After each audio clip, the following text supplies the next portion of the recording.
Whether it's from your village to your farmland, or it's from your house to your friends, paths are a sure way to connect your builds together. So, these are 5 Minecraft paths to tying your build together. Path number 1, Village Path. Right, so this is a village path. It's mostly found in villages, that's why I call it the village path.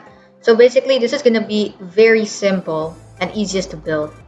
So you make a hole 1 deep, 3 wide, and as long as you want. And then just put path blocks. You can make it either solid or like, you can make it like look a little bit beaten down with some grass and probably some cuts in the edge.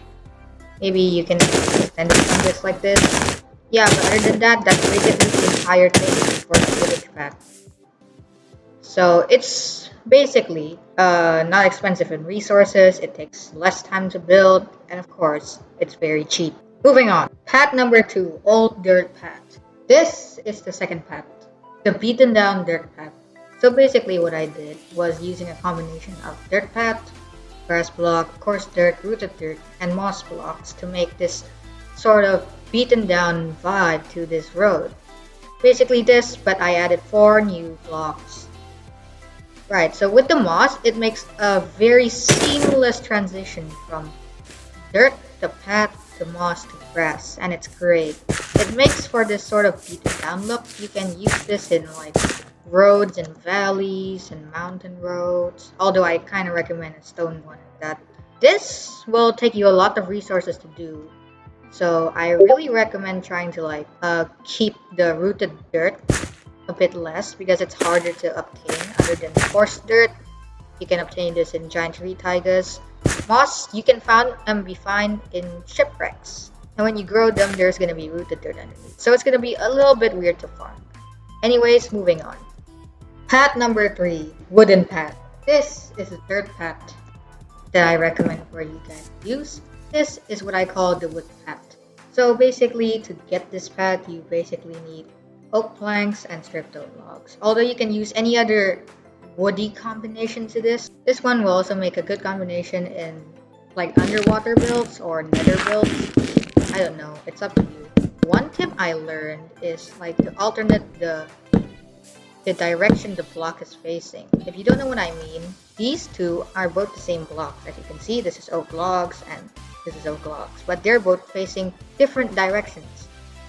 So basically what you do is to alternate these things. This one plays on the side, front, side. This design can be very useful in bridges and or town paths usually. That's the first thing I think about. Anyways, I have two more paths to show you guys. So let's get on to that. Path number 4, stone path. And here's the 4th path. This is what I call the stony path. It uses a combination of stone, stone bricks, and the side gravel. It makes for a very grayish looking path you can use on castle ramparts or cities. You know, especially the sidewalks of cities. Yeah, this would be such a good looking block. However, if you want to add more texture into your build, there are 5 more blocks I recommend you use. These are very hard to find because these are all dead coral blocks, but they do add more like texture to your build. Look at this. Just make sure not to like randomize it as they'll look like weird. Just like put them in clumps. And just like that, boom, it makes for a very unique texture. It's up to you what blocks you want to use and where you want to place it. This is probably one of the most customizable ones because there's so many grayish blocks out there. Anyways, moving on to the last one. Number 5, City Path. And this is the last design. This one I found most interesting because it was so customizable. It was more customizable than the gray one because there's so many black and white colors in the game that represents a street path, the one we use on modern cities or modern roads. So the first one we got,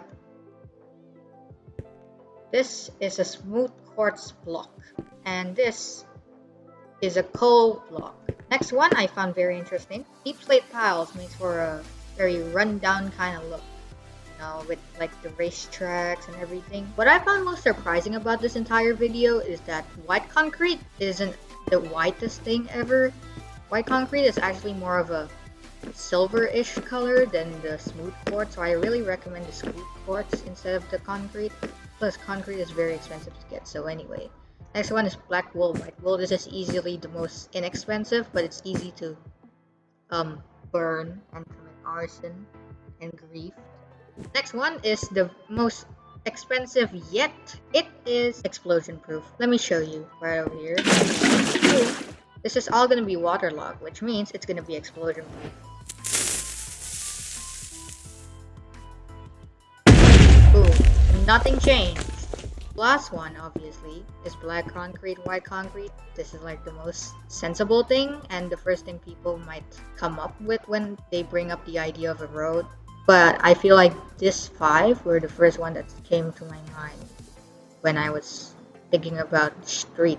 Anyways, those are 5 Minecraft paths. These are the street paths, these are the stony paths, these are the wood or bridge paths. These are the rundown dirt paths, and these are the village paths, the most simplest. These are not specifically ordered from worst to best, but leave your own opinions in the comments. Anyways, thanks for watching this video. Hit that sub and like button, and also comment on the video. Anyways, see you guys soon. Goodbye.